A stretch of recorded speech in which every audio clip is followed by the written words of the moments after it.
probablemente puedas tener una idea más o menos de qué es la ciencia y qué no lo es. Por el contrario, definir el arte resulta algo más complejo.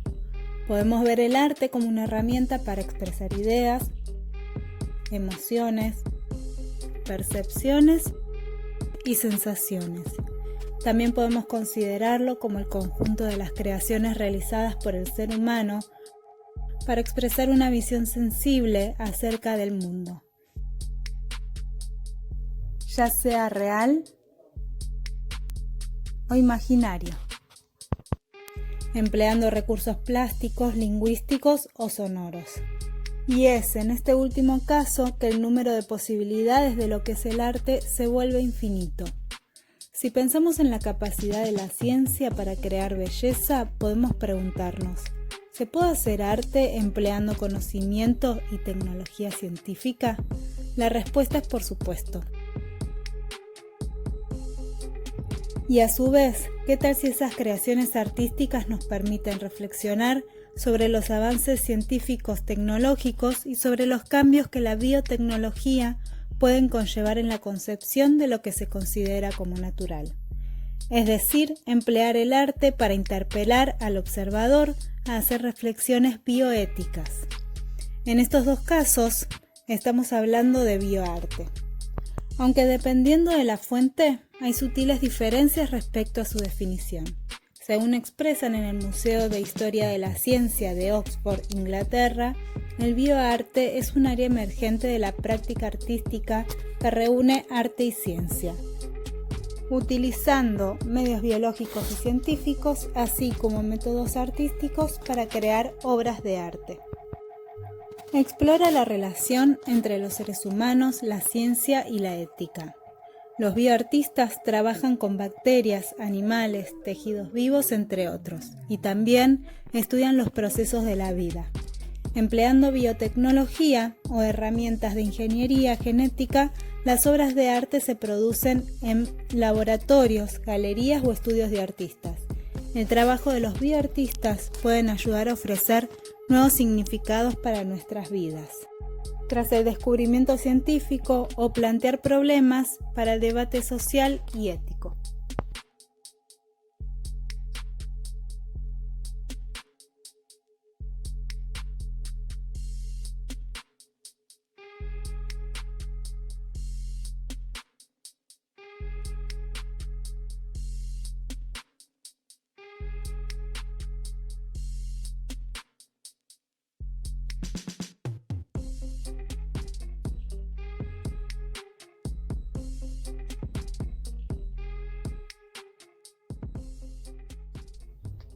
Como pudimos observar, el mundo del bioarte ofrece infinitas posibilidades, tanto artísticas como biológicas.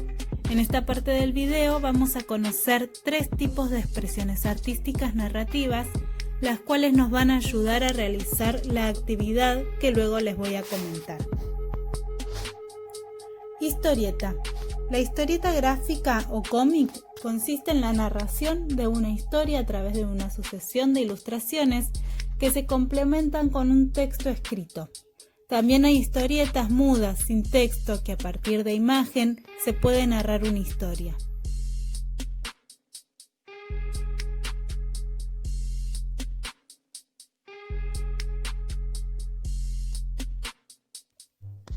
Fanzine.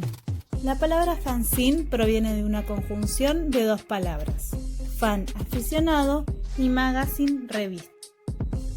El fanzine es una revista producida y editada por artistas, diseñadores o diseñadoras, escritores o escritoras, gente afín a la cultura o quien sienta la necesidad de expresarse artísticamente. Una de las características que la definen es la autoedición, que acorta la distancia entre el autor y el lector, al eliminar todos los intermediarios que están presentes en el proceso editorial industrial. Esto le otorga una frescura y una libertad que lo convierte en un espacio privilegiado de experimentación en las formas y en los contenidos. La imagen es fundamental en el fanzine porque en ella se apoya la historia.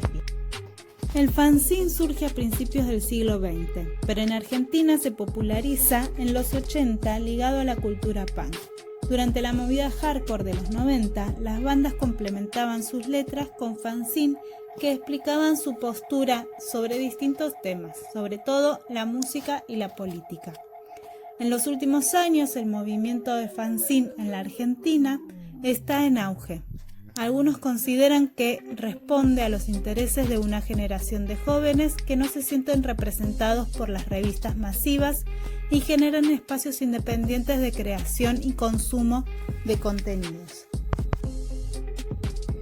Stop motion es la forma más antigua de animación y es la responsable de los primeros efectos especiales en el cine, ya que permitió la aparición de dinosaurios y gorilas gigantes, entre otras cosas, como en las películas de principio de siglo.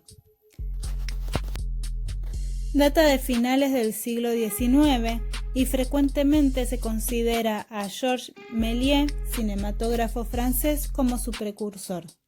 Consiste en mover manualmente un objeto y registrar fotográficamente cada uno de esos movimientos para luego crear una secuencia con todas las fotos. Esta secuencia, al ser pasada a cierta velocidad, crea la ilusión de que el objeto se mueve por sus propios medios. Para crear nuestro propio stop motion hay que tener en cuenta 3 cosas. Primero, hay que elegir o crear el objeto a animar. Luego, si queremos que tenga alguna escenografía en particular, hay que hacerla. Finalmente, tenemos que pensar un pequeño guión. ¿Qué queremos que el objeto haga? ¿Se mueve nada más de un lado para el otro o hace alguna otra acción? Tenés que colocar la cámara o el celular en un lugar donde no se vaya a mover. Ahí empezás a animar.